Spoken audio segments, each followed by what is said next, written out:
It's the expert view that decides whether a child goes into care, the most drastic step our courts can take. These experts can be doctors, psychologists or social workers.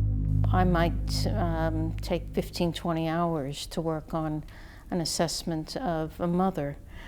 And I bring to it my experience as a psychiatrist, psychotherapist, and psychoanalyst, which the court does not have available to it from anyone else. To speed up cases and cut costs, judges in the family courts have been told they can only call an expert witness if it's strictly necessary for the case, rather than reasonably required, which was the old test. In addition, cuts to legal aid are now having an impact. From this month, new rules mean experts are paid less for their assessments. The fee for a child psychiatrist, for instance, has dropped from £135 per hour to £108 per hour. And for the first time, the hours they can charge on a case have been limited. For a child psychiatrist, it's a maximum of 25 hours. The danger not merely now of reducing the rates of pay, as it were, per hour, but crucially saying that you can only spend a certain number of hours on an assessment. And that really restricts the professional competence of expert witnesses. And many of them who are saying they won't now do this work say that that would so compromise their work that it would be unethical to try and assess a whole family in a certain limited number of hours. Newsnight has seen the results of a survey of its members by the Consortium of Expert Witnesses. The poll makes stark reading. 27% of those who responded had stopped family courts work completely because of the new fees. A further 9% said they planned to stop. A further 19% said they wouldn't lower their fees. They'd insist on a higher rate. Some doubt the experts would turn down the work. I've been an expert witness in quite a large number of trials, and I've always considered myself extremely well paid and sometimes embarrassingly well paid, actually. And so there's obvious room for a reduction in the rates, and I think most expert witnesses will continue to appear.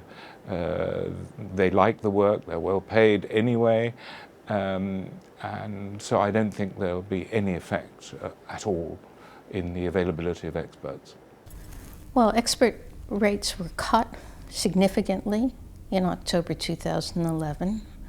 We never thought that they needed to be cut any further. There were some people who said they were unable to work at the cut rates, but most people found a way to continue working. It's this further cut that we think is destructive. It's not just the expert witnesses, with their obvious self-interest, who are worried about these changes. The country's leading judges are concerned too. They said that a declining availability of true expertise will inevitably impede efficient administration of justice and detrimentally affect decision-making in the best interests of children. Family courts are already cutting back. In one recent case, 2 social workers applied to remove a newborn baby with no expert evidence at all. I argued it in court, and the judge was quite easily persuaded to refuse that application and ordered that the mother and the baby go into an assessment centre, which is a form of expert witness, where she has done extremely well and shown that in fact a lot of the concerns of the local authority were misplaced or were exaggerated. So that's the sort of difference an expert witness can make. The Ministry of Justice told us the government was often paying much more for legally aided expert witnesses than others, and this could not be justified. The current system can be agonisingly slow. Figures released today show dozens of care cases started in 2010 are still unresolved. That could mean children and families are still in limbo after 3 years, waiting for the courts to decide their future. It's this problem, as much as cost, that the changes are intended to deal with.